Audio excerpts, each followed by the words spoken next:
요한계시록 13장 15절에서 18절입니다. 오늘 제목은 매매표의 시작과 마지막 때 짐승의 시대의 매매표의 관계라는 제목으로 오늘 말씀을 전하고자 합니다. 요한계시록 13장 15절에서 18절입니다.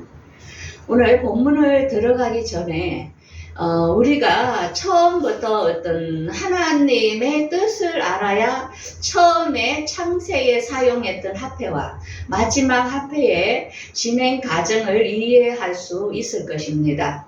그래서 이 마지막, 지금 우리가 마지막 때를 사는 우리에게 왜 이런 화폐가 등장되고 이 표가 어떻게 활용될 것이며 마지막 때에 어떤 세력들이 이 표를 강제로 넣게 하는 그런 일이 발생할지는 우리가 창세기부터 화폐의 기원을 우리가 이해를 해야 됩니다. 먼저 우리가 이해할 것은 우리가 인류의 조상은 여섯 채날 남자와 여자를 만든 사람과 그 다음에 셋째 날 아담으로부터 창조된 사람이 다르다는 것을 우리는 알아야 됩니다. 우리는 지금까지 신학을 2000년 동안 배운 것은 여섯째 날 만든 남자와 여자를 우리의 조상인 줄 알고 지금까지 우리 기독교는 배워왔습니다. 그런데 이것은 너무나 잘못된 것을 배웠다는 것을 이제와 와서야 우리가 이해하고 밝혀지게 된 거죠. 그래서 우리가 성경에 나오는 네피림의 등장에 있어서 사람들은 천사와 사람이 결합함으로 네피림이 나왔다고 이렇게 배웠습니다. 근데 그거는 잘못된 거였다는 거죠. 천사는 사람이 아니기 때문에 사람의 유전자와 함께 혼합을 할 수 없는 거라는 것입니다. 그래서 우리는 여기에서 네피림의 존재, 여섯 채의 날을 만든 남자와 여자의 조상이 누구며 또한 가인의 후손으로부터 화폐가 등장하게 되는 이유를 우리는 알아야 됩니다. 먼저 우리가 지구의 나이를 우리가 성경에는 6,000년으로 보고 있습니다. 그런데 6,000년이라는 것은 아담 때부터 지금까지가 6,000년이지 그 전부터 이 네피림들이 살고 있던 그 시대, 구석기 시대죠. 우리가 교과서에서 구석기 시대 때 오스트랄로피테쿠스라든지 옛날에 사람들이 존재한 것을 우리가 알 수 있잖아요. 그래서 그들은 처음에 화폐가 없기 때문에 그들은 무엇으로 했냐면은 물물 교환을 했겠죠. 돈이 없기 때문에. 그래서 서로가 바꿔먹기도 하고 그런 식으로 화폐가 하면서 이 화폐가 등장은 언제부터 되냐면은 가인이 에덴 동산에서 살다가 선악과 열매를 아담과 하와가 따먹음으로 하나님께서 에덴 동산에서 이들을 지구에 있는 땅으로 쫓아냈지요. 그러면서 아담과 아벨과 가인을 낳을 때, 그때가 말하자면 농사를 짓는 시대였기 때문에 신석기 문명의 시대였다는 것입니다. 그래서 그때부터 시작하여 지금까지, 그때부터 하나님께서 인류 조상들의 나이를 적어놨기 때문에 지금 우리가 사는 시대까지 6,000년이 성경의 나이로 6,000년이 증거가 된다는 것입니다. 자, 그러면은 우리가 네피림들이 사용했던 여섯 채날 남자와 여자는 그들은 네피림이라는 것은 뭐냐, 우리 사람과 똑같은데 그들은 하나님을 인지하는 영이 없기 때문에 그들은 죽음으로 그냥 끝나는 것입니다. 그들은 심판을 받고 그런 게 아니고 그들은 영이 없어요. 하나님을 인지하는 영이 사람하고는 똑같이 생겼는데, 그래서 그들은 이렇게 물물교환으로 화폐를 사용한 걸 알 수 있습니다. 자, 그러면 처음에 우리가 최초의 화폐는 아마 조개 껍질 같은 걸로 해서 이게 조개 한 개에 쌀이 몇 개 하면서 화폐를 시작을 했을 것입니다. 그래서 오늘날도 이게 변천되어 지금은 달러가 모든 사람들의 공용 화폐로 이렇게 우리가 사용되고 있는 것을 알 수 있죠. 자, 그러면은 가인이 이 표, 하나님께서 가인에게 표를 줬는데 그 표가 뭐냐면 화폐입니다. 화폐. 그럼 어떻게 해서 하나님이 가인에게 이 돈을, 물질을 관리할 수 있도록, 이 세상의 왕이 될 수 있도록 하나님께서 그 권한을 준 거에 대하여 우리가 잠시 창세기를 살펴보면은, 가인과 아벨이 하나님께 예배를 드리는데, 가인은 이 땅의 풍요신을 하나님께 드린 거죠. 이 세상에 농사 짓고 하면서 이걸 하나님께 드리면 더 복받을 거다 생각하고 다른 것을 혼합해서 그가 하나님께 드렸지만, 아벨은 피해 제사, 아담이 하나님께 범죄함으로 하나님과 멀어진 그걸 화목하기 위하여 아벨은 양을 잡아 피해 제사, 화목 제물을 드린 것입니다. 그래서 하나님께서는 아벨의 제사는 받았고 가인의 제사는 안 받아줬죠. 그러다 보니까 이 가인은 분노함으로 아벨을, 동생을 들에서 돌로 쳐서 죽인 것을 알 수 있습니다. 그래서 이 돌로 죽임으로 땅이 저주를 받아서 가인이 농사 짓는 데에 농사가 잘 되지 않았던 것입니다. 그러다 보니까 이미 네피림들은 이미 땅에 살고 있었죠. 그러니까 그들한테 빌려 쏠 수도 있고 또 빚을 질 수도 있겠지요.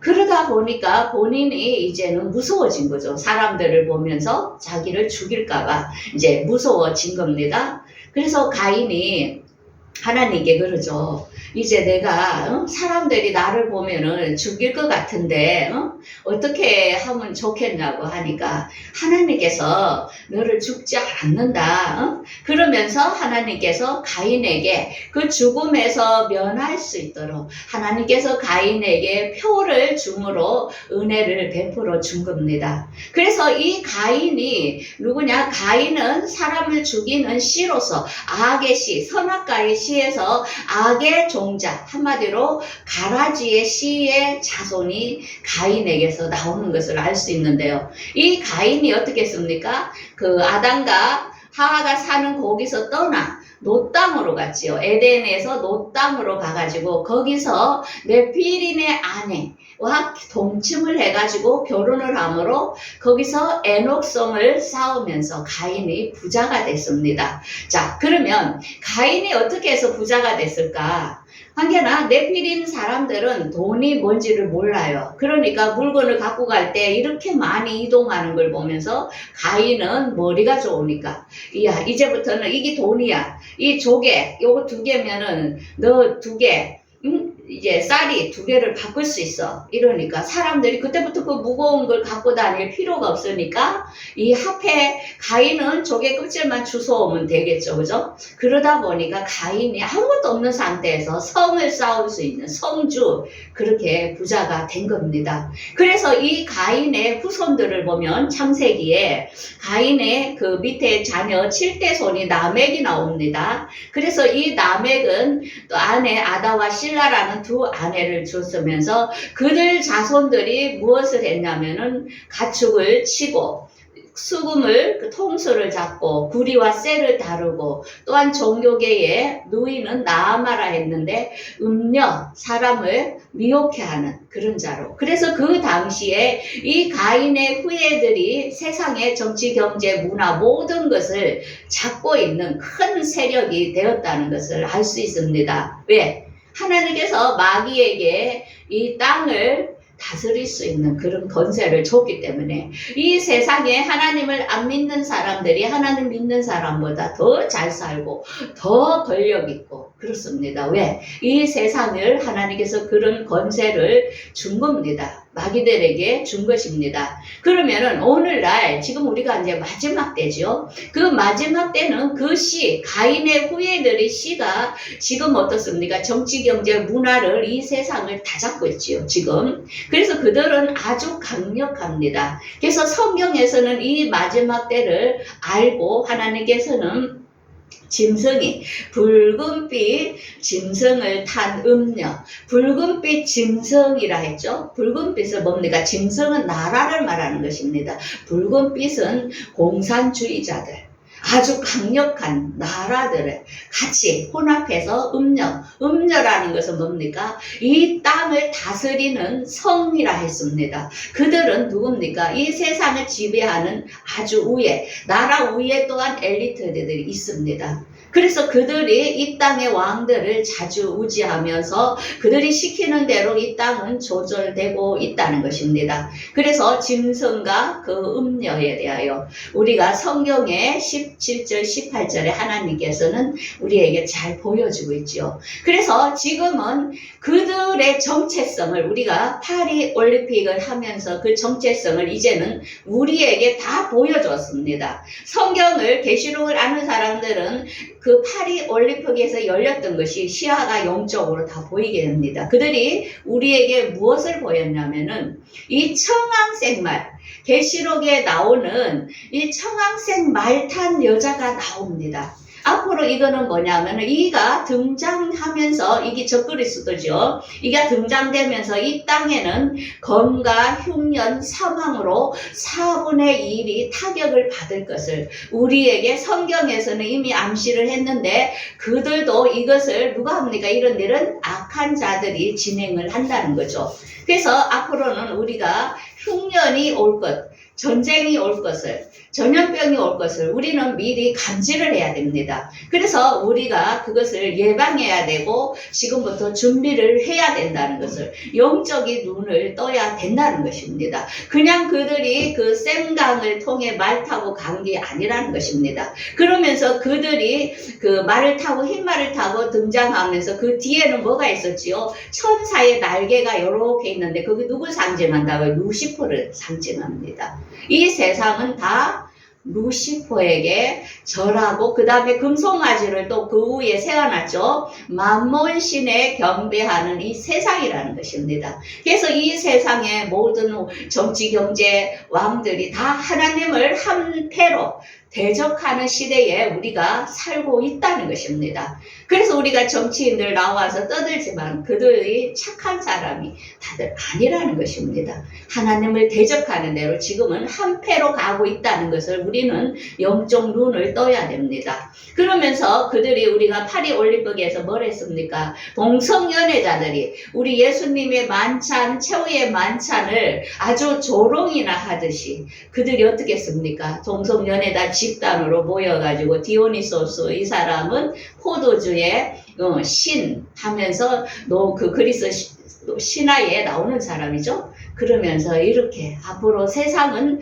이런 다양한 남자 여자가 없이 3명도 결혼이 가능한 인간이 자기 하고 싶은 욕구대로 몰고 가는 지금의 타락된 상태에 우리가 살고 있다는 것입니다. 그래서 우리는 이것을 비방하거나 조롱하면 어떻게 됩니까? 잘못된 사람으로 된다는 거죠. 그러면서 마리의 앙트 그 여왕을 목이 잘려가 있는 상태에서 그가 뭐라고 말하냐면 잘 될 거야 이렇게 그 목 잘린 목에서 그 얘기를 했죠. 자, 그러면서 우리에게는 앞으로 이렇게 엄청난 피바람의 시대가 올 것을 이미 그들은 경고를 우리에게 하고 있습니다. 그렇지만 이것에 대하여 어떤 누구도 해설을 하고 그 개막식에 대하여 어떤 얘기를 해주는 사람이 없지요. 다 침묵하고 있습니다. 그래서 우리는 왜 이런 세상이 오고 있는지 하나님께서는 미리 2000년 전에 요한계시록을 통하여 우리에게 알려주고 있습니다. 먼저 알아야 우리도 대비를 하고 두려워하지 않기 때문이죠. 그래서 앞으로는 짐승의 우상에게 경배해야 되고 또한 매매표를 줄 것인데 그 매매표가 없으면 우리가 물건을 살 수 없는 시대.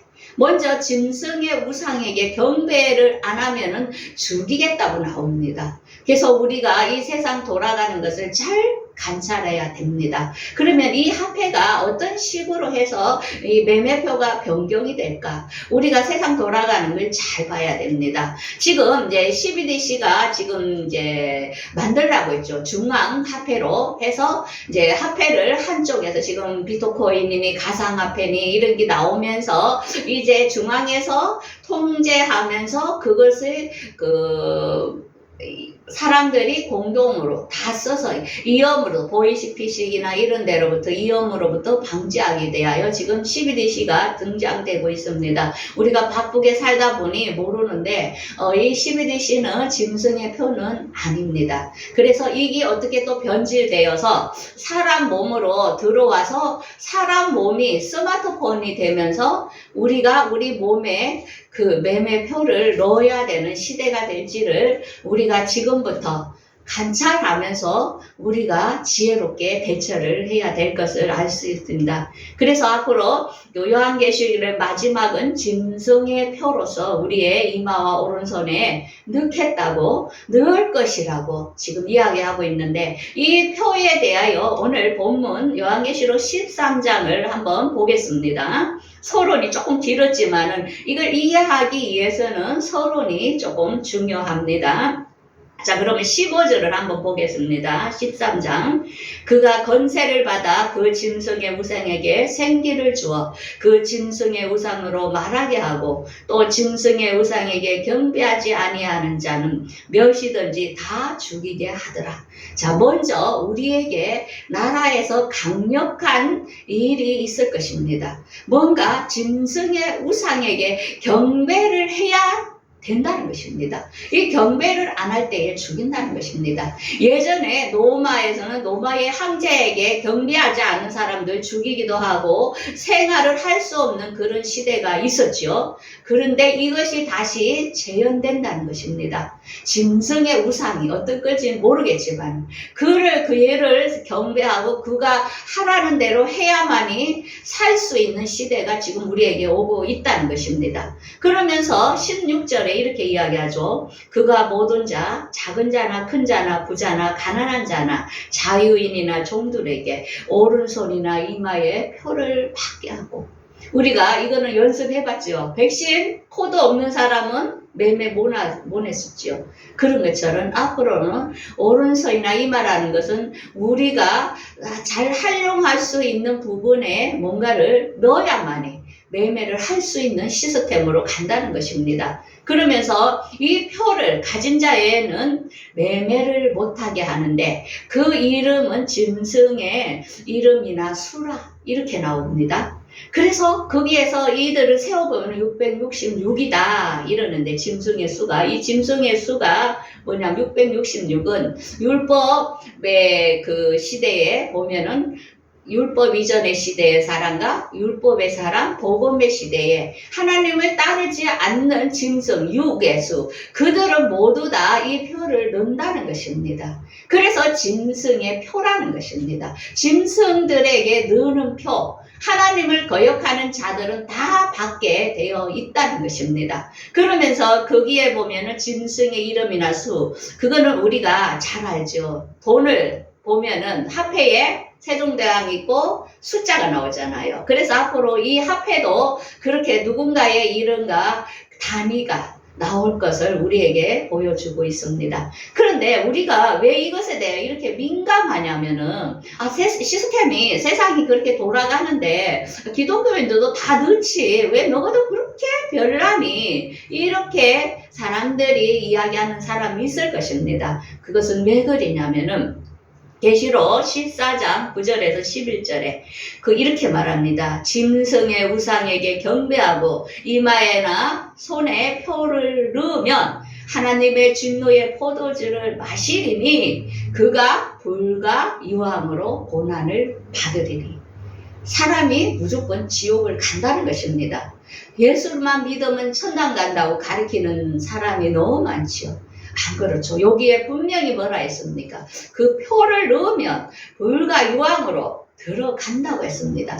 그 다음에는 그 표를 받으면 밤낮 쉼을 얻지 못한다고 나옵니다. 그 다음에 더 부작용으로 뭐냐? 종기가 난다고 나옵니다. 생각해 보세요. 뭔가 우리에게 몸에 넣었을 때 그 부작용에 대해서는 말 안 했잖아요.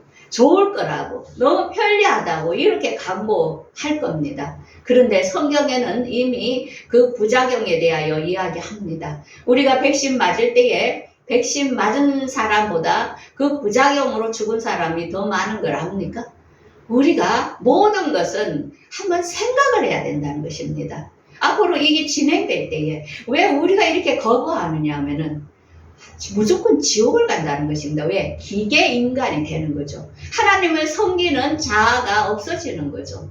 그렇기 때문에 우리는 성령의 인도를 받는 게 아니고 어떤 기계의 사탄의 지시를 받는 인간이 되기 때문에 하나님께서는 이것을 금하도록 우리에게 이렇게 이야기하고 있습니다. 그래서 짐승의 이름과 수는 합해 단위를 말합니다. 누군가의 이름이 나올 것이고 합해의 숫자 단위가 나올 것입니다. 그래서 666은 막 여러 가지 덕이 많은데 그게 아니고 짐승을 따르는 율법 이전과 율법과 복음의 시대의 모든 사람 총수를 말하는 것입니다. 하나님의 수는 7이죠. 7. 그래서 이거는 하나님을 믿지 않는 자는 누구나 다 이 표로서 갈라진다는 것입니다. 그러면은 짐승의 표를 누가 받을까?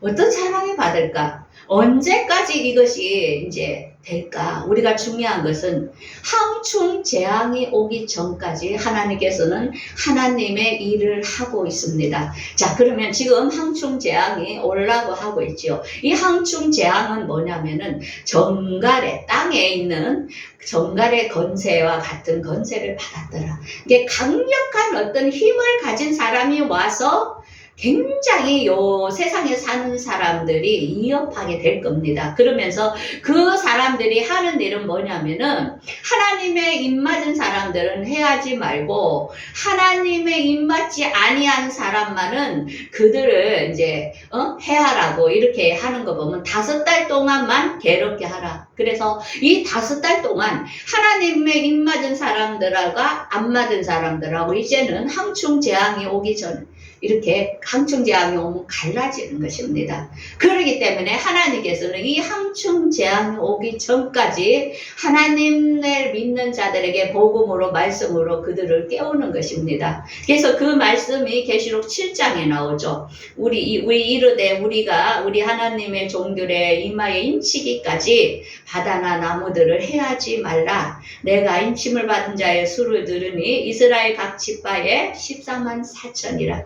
지금은 하나님께서 이 14만 4천을 인을 치고 있습니다. 이 14만 4천은 유대인과 이방인의 모두의 총수라 했지요. 앞으로 짐승의 정부가 다스리는 3년 반 환란기를 이들이 들어가는 자들입니다. 그런데 이들은 들어가지만은 표를 안 넣는다는 것입니다. 그래서 하나님께서는 미리 이들이 표를 안 맞도록 지금 말씀으로서 지금 그들을 깨우고 있습니다. 그들을 들을 수 있도록 그들을 인치고 있습니다. 왜? 항충 재앙이 오면은 이제 안 믿는 사람은 모두 다 그 짐승에게 다 해당되기 때문에 다 넘어갑니다. 그래서 말씀이 없는 사람들은 알곡이 쭉정이가 된다는 것입니다. 예수 믿는 것은 말씀을 지키는 것입니다. 하나님을 아는 것입니다. 그냥 가서 찬양하고 교회 왔다 갔다 한다고 구원받는 게 아니라는 것입니다. 우리가 이제는 목숨을 걸고 하나님의 말씀을 지켜야 하는 시기가 온다는 것입니다.